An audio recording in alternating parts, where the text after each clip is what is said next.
Hey everyone, it's Marabelle Blue with a new special Unfiltered. If you are new here, welcome to this channel. I do news and reactions. And if you are not new, welcome back. I just want to say this really quickly. I'm going to talk about the recent news of Nolan Wells. I'm getting a lot of messages from people that I know that are sending me messages, or I should say who are sending me messages, and basically not realizing that I too am covering this from Nancy Grace, from Law and Crime, from Don Lemon. These are the sources that I am using. I'm not going to use any random creator on TikTok because I'm reporting this on YouTube. YouTube is very strict with their guidelines on misinformation, where the sources are coming from, and I'm just not going to fuck around with my channel. So while I appreciate all of you letting me know what is going on through other content creators who are updating on TikTok, I'm just not going to use them here. And please know, I'm also covering this, and I'm not saying that because I want you to use me as a source. What I'm saying is just support my channel.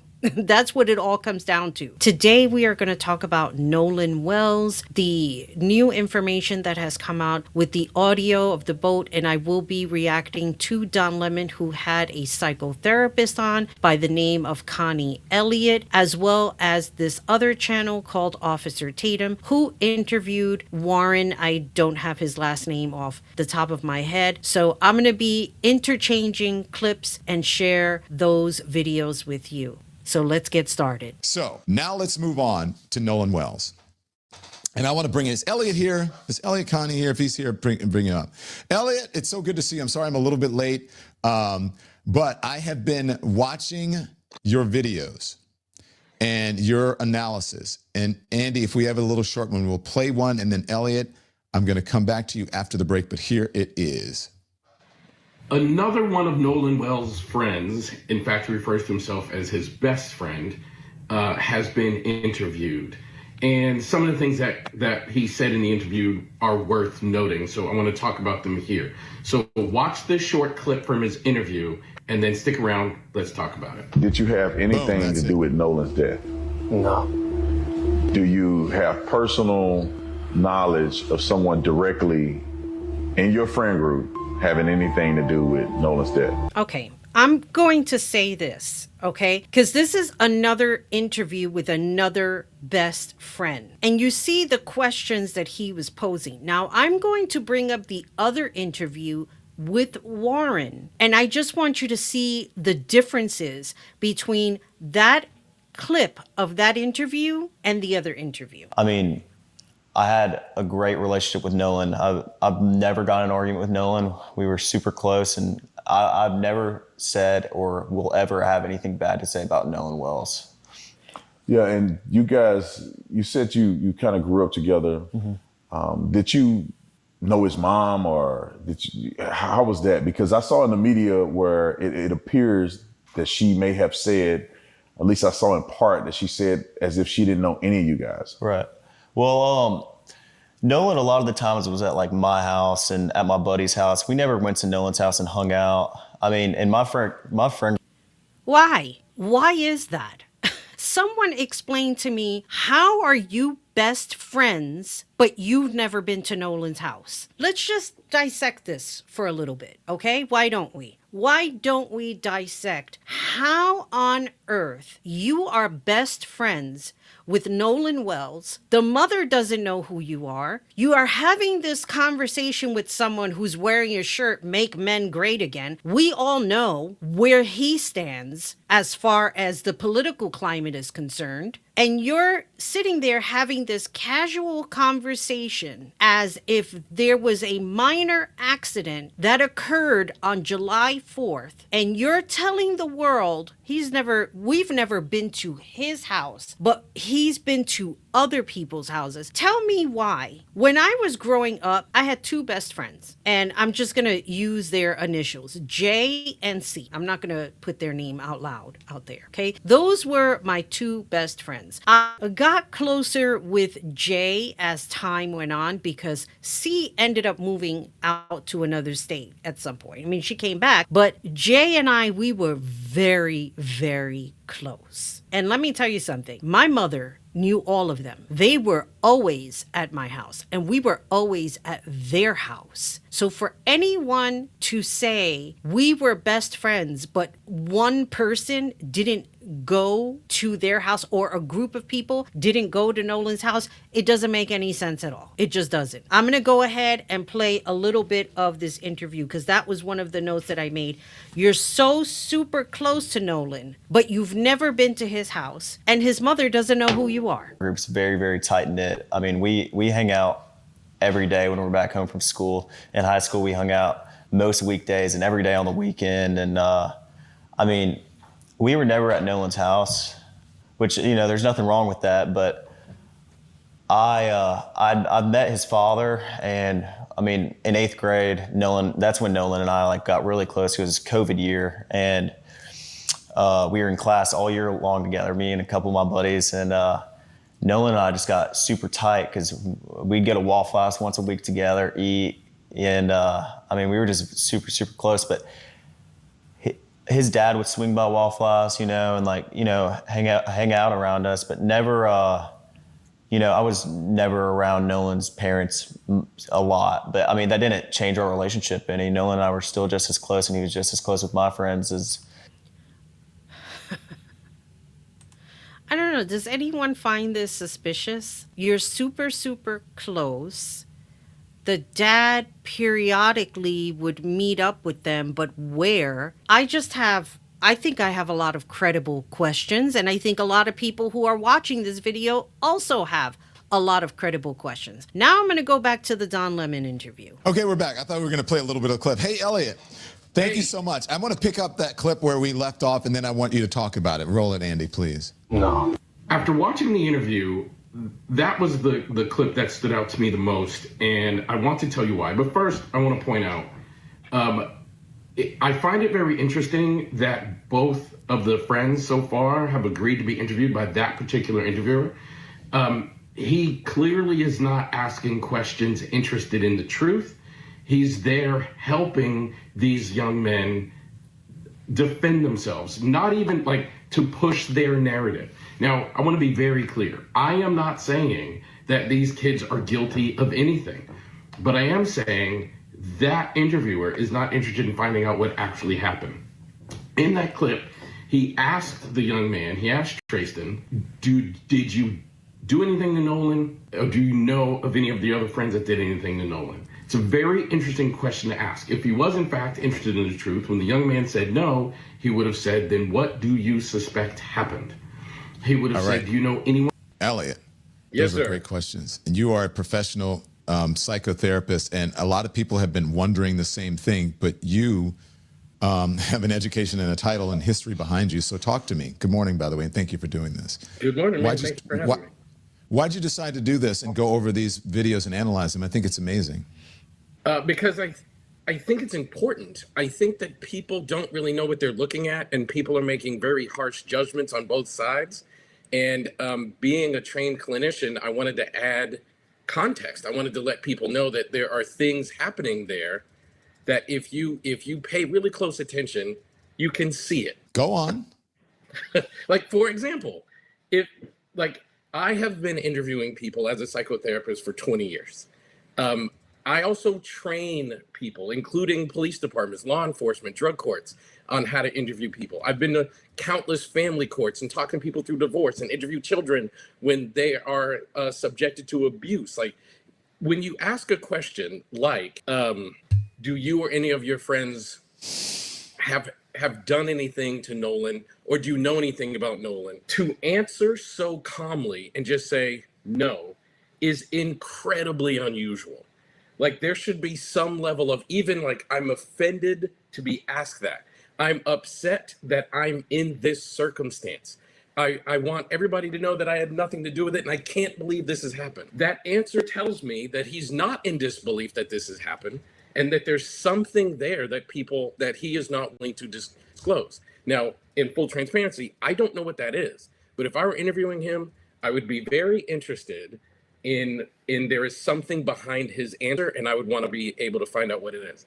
The other thing that I think is really important in this circumstance is, regardless of whose version of the story you believe, that interviewer is talking to one of the last known people to be seen with Nolan. And a really relevant question to him would be, given that you are one of the last known people to be seen with Nolan, what do you think happened? Because your hypothesis is going to be more credible than anyone else's hypothesis in the circumstance, because you were actually there, one of the last credible people. And what that would do in this scenario, which is why I think journalistically, which obviously you can speak more of that than I can, you would get an answer on the record.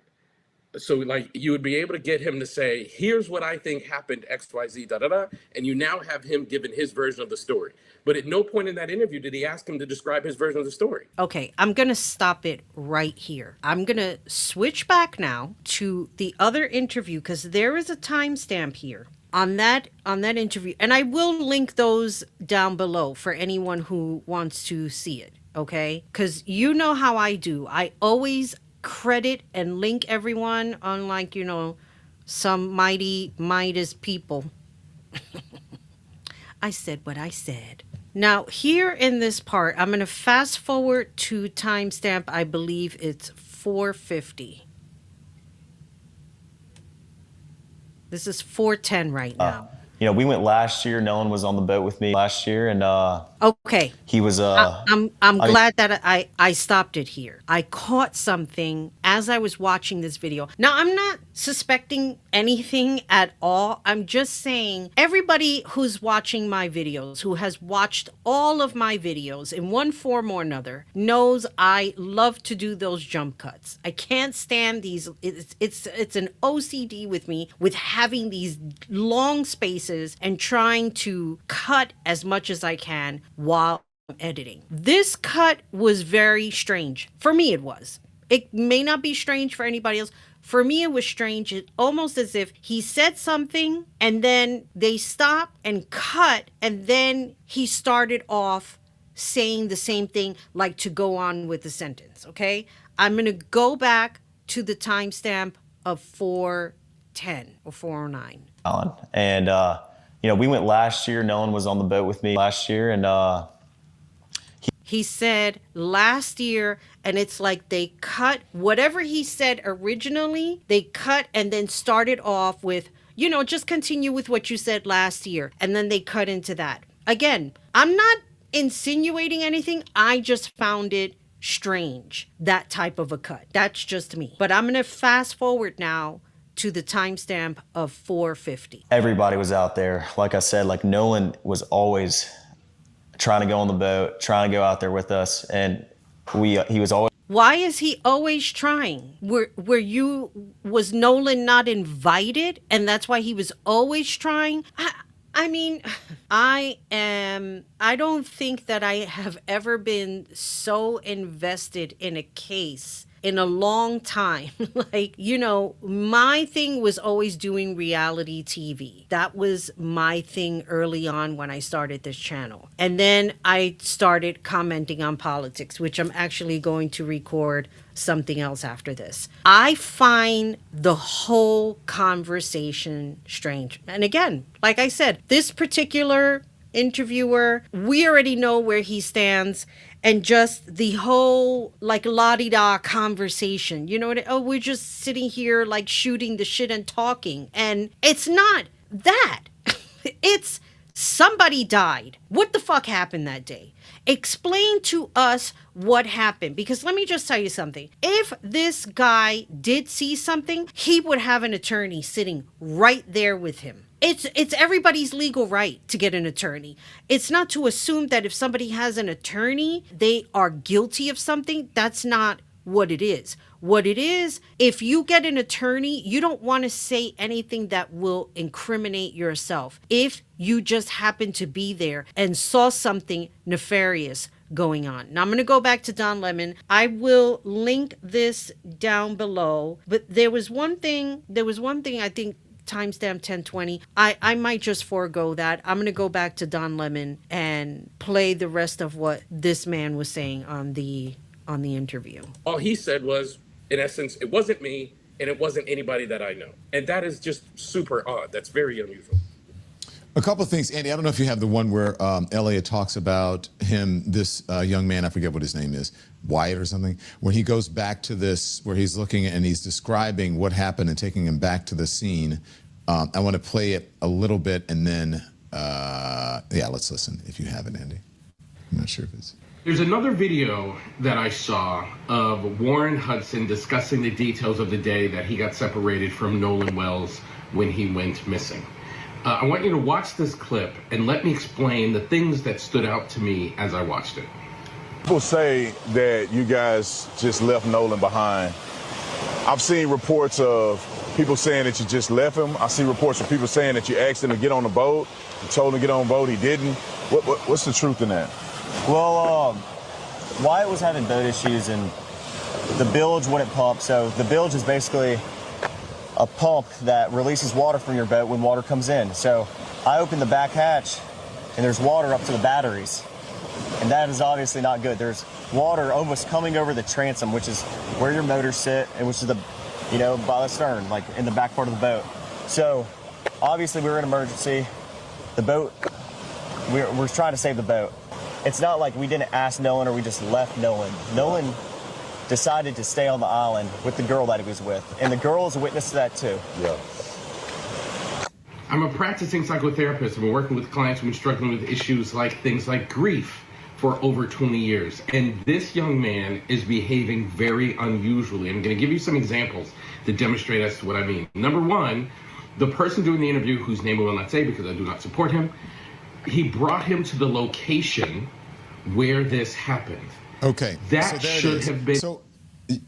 So you're saying, and you can explain it to yourself, but I just want to see, this is how you've been analyzing these videos. You're saying that that wasn't traumatizing to him. You explain it. Yeah, I mean, again, like that's incredibly unusual. It is worth noting that everybody does grief and trauma differently, but I should see some evidence of grief and or trauma. And if you think about the context of that video, so this person, Warren, described Nolan Wells as his best friend and brother. 2 weeks later, he did not attend the funeral, and he did not ever seem like emotional or frustrated or sad that he couldn't attend his best friend's funeral because he didn't want to be there and do all the uncomfort, which is fair, but that should at least be hard for you. And then 2 weeks after, you go back to the last spot where you saw your best friend. There was no change in his vocal tone, his body language. There was no emotional trying to hold anything back. He was far more comfortable talking about the details of a bilge on a boat than he was about anything that happened to his supposed best friend. These things are just incredibly odd. And as a psychotherapist and someone who interviews people, like that would stand out to me as super duper unusual. Okay, I'm gonna stop it here from now. I will link this full Don Lemon interview. I believe later on that day, they played an audio. Now, the audio is not very great. It sounds like something was going on with what Warren had described in this particular interview about the water rising on the boat. All of this, really, at some point, these investigators are going to have to take these pieces like a puzzle and put everything together. But I have to agree with Elliot Connie. You're going back to the scene of the crime, allegedly, whatever took place there, whatever happened there. You're not feeling any kind of emotion, like it doesn't bring back something on what happened that day. I will use this as an example. And I never, ever talk about this, not ever. So anybody that's hearing this, it will be the first time. I was taking care of somebody back in 1992. I was with him for about a year. He was sick. He was dying. Okay. And he died. And we had his wake out in some place out in Queens. I can't remember it right now. I'm sure that there's paperwork, whatever. It would be months later. I found like these group of religious people because I got into a whole religious thing back then. And we were on our way to some place. I forget where we were going. It was a religious event, obviously. And we passed the funeral place. Like once we started to pass it and I started to recognize where I was overcome with emotion in that moment. I started to cry because everything of that day came flooding back to me. So you're going to tell me you're going to go out to a beach where your best friend, as this guy says, my best friend passed away, and you're not feeling anything? No emotion, no nothing. Now I'm going to go ahead and fast forward to the audio part of what was captured that day. We really need to discuss here, and that is there's this new audio tape. Not quite, well, it's new. It is the official release of this audio and is drawing controversy as well. Remember the sea tow when they called and they were having issues with the boat and they said, come get us, whatever. Well, this is the official cleaner version. I want you to hear the full official version, and then we're going to talk about something added on top of that, which is a transcription that we need to discuss and have some context and nuance about. Roll it. Connect you.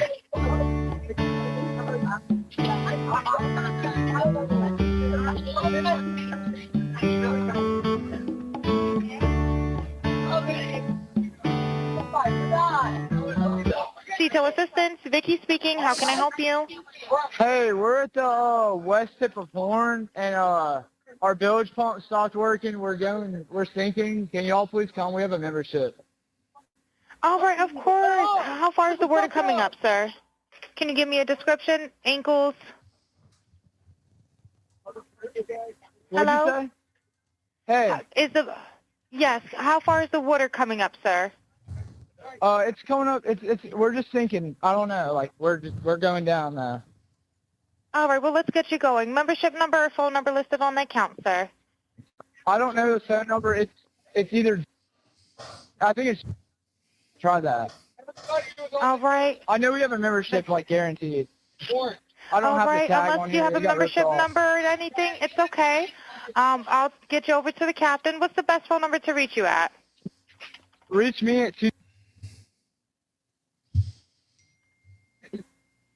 All right. And is everybody on board in good health otherwise? Yeah. Everybody's How on many- board. All right. Do you need the United States Coast Guard? What? Do you need the United States Coast Guard? No, we do not need that. All right. All right. Do you have your current GPS coordinates? Let me get a look. If not, I can send you a text message.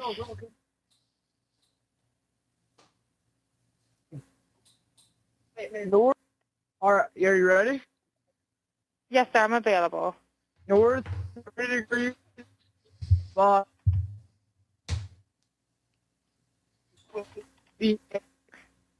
4672. All right. 4672. All right. And you were breaking up a little bit. Can you just repeat it one more time to make sure I have it correct?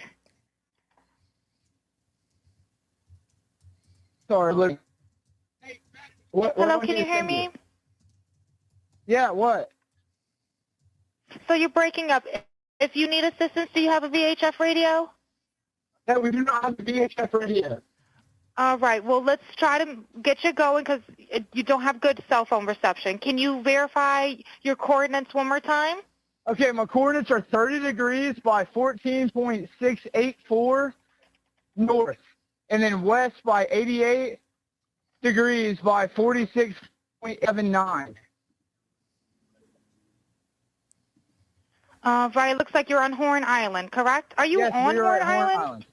Yes. All right. Is the boat sinking or you have it aground? We are sinking, yes. Is it aground is the question? No, we're not aground. We are in Okay. 17 foot of water. We're in 31 foot of water. All right. Have to ask. What do you want to do? Do you want to be towed back? I want to get this boat unsank and towed back, yes.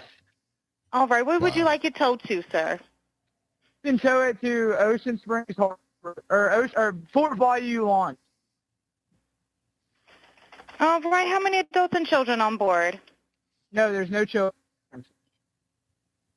So, is there anybody on board? How many adults, sir? That was the question.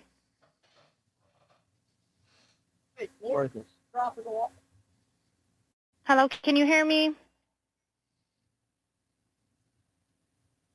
Gotta jump in and pull the plug while you're going. Hello, sir. Hello. Yep, I just need you to answer these questions so I can get you over to the captain. Okay. How many what's adults going on board? There's 0 adults on board. There's nobody on board the boat? No. Nobody right. here is over the age of 21. Sir, that was not the question. Is there a person? Is there a person, a living individual on the boat?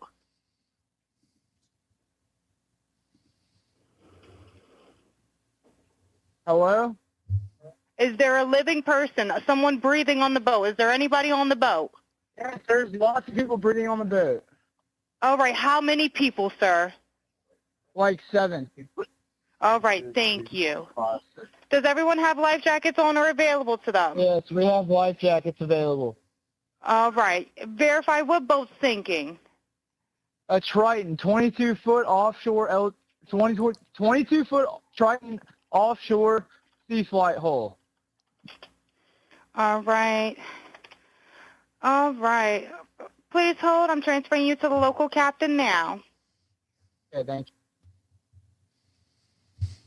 This is Captain Seth. Hi, Captain Seth. This is Vicky from International. How you doing today? Doing good. How are you? Good, good. I apologize ahead of time. I really do. You're going to have a fee-for-service come up under... Okay. It sounds like a bunch of kids on board on Horn Island. He's letting me know that his father's a member, but he can't give me any information. And he's saying the boat is sinking, and he's on Horn Island. It's just unfortunate. He's just a kid. There's a lot going on. So Right. he said there's about a lot of people on board. He says he thinks about 7. I'm guessing they're all under 18. Okay. And I'm not trying to be rude. He wants you guys to go out there and unpump the boat and then tow it in. Do you know what kind of boat it is? He said a Triton 24-footer, but that's all he can give me. Okay. All right. Yeah, I just actually got off the phone with his grandpa, who I'm guessing is the owner of the boat. And he said, Okay. I just hung up with him. He said that they don't need any help right now, but if something changes, he'll call me back. So All right. I'm guessing that they may have figured it out, because that's what he said. So they're in a panic and their boat won't crank. Yeah, they're in a panic. He's saying the So- bilge is not keeping up. I asked for Coast Guard. He said no, but he's just really upset on the back end. And, I get it's a Okay. kid. He just doesn't understand. Oh, okay. Do you still have him on the line? Yes, I still have him on the line. And, again, I couldn't find he couldn't give me anything regarding his grandfather's, membership, so it's just under fee-for-service. Okay. All right. Yeah, I just talked to. If you want to, we're so tied up right now. We can't really do any non-member jobs right now. Is he a member? Did you find out if he was a member or not? Yeah, but I'm not sure if it's his boat or what. I'm not sure what's going on with it. But yeah, transfer the kid over. I'll talk to him, and then I'll call his grandpa back as well. All right. And did you want me to look up membership number or anything like that to see if he's up? I know you guys are You can swamped. try this cell phone number. Yes, sir. Anything on his phone number. All right. Yep. Yeah, he's an active member. Hold on. What kind of boat do you have on there? Same boat? Yeah, he's one. Yeah, he's one of your members. Yep, 22-foot Triton. All right. I'll just disregard this one. I'm gonna send you over an accurate one under this one. Okay. He's one of your members. You'll get in a couple minutes. Okay. Okay, perfect. All right. And, yeah, just transfer this kid over whenever you get a chance. All right, transferring now. Thank you again, Captain.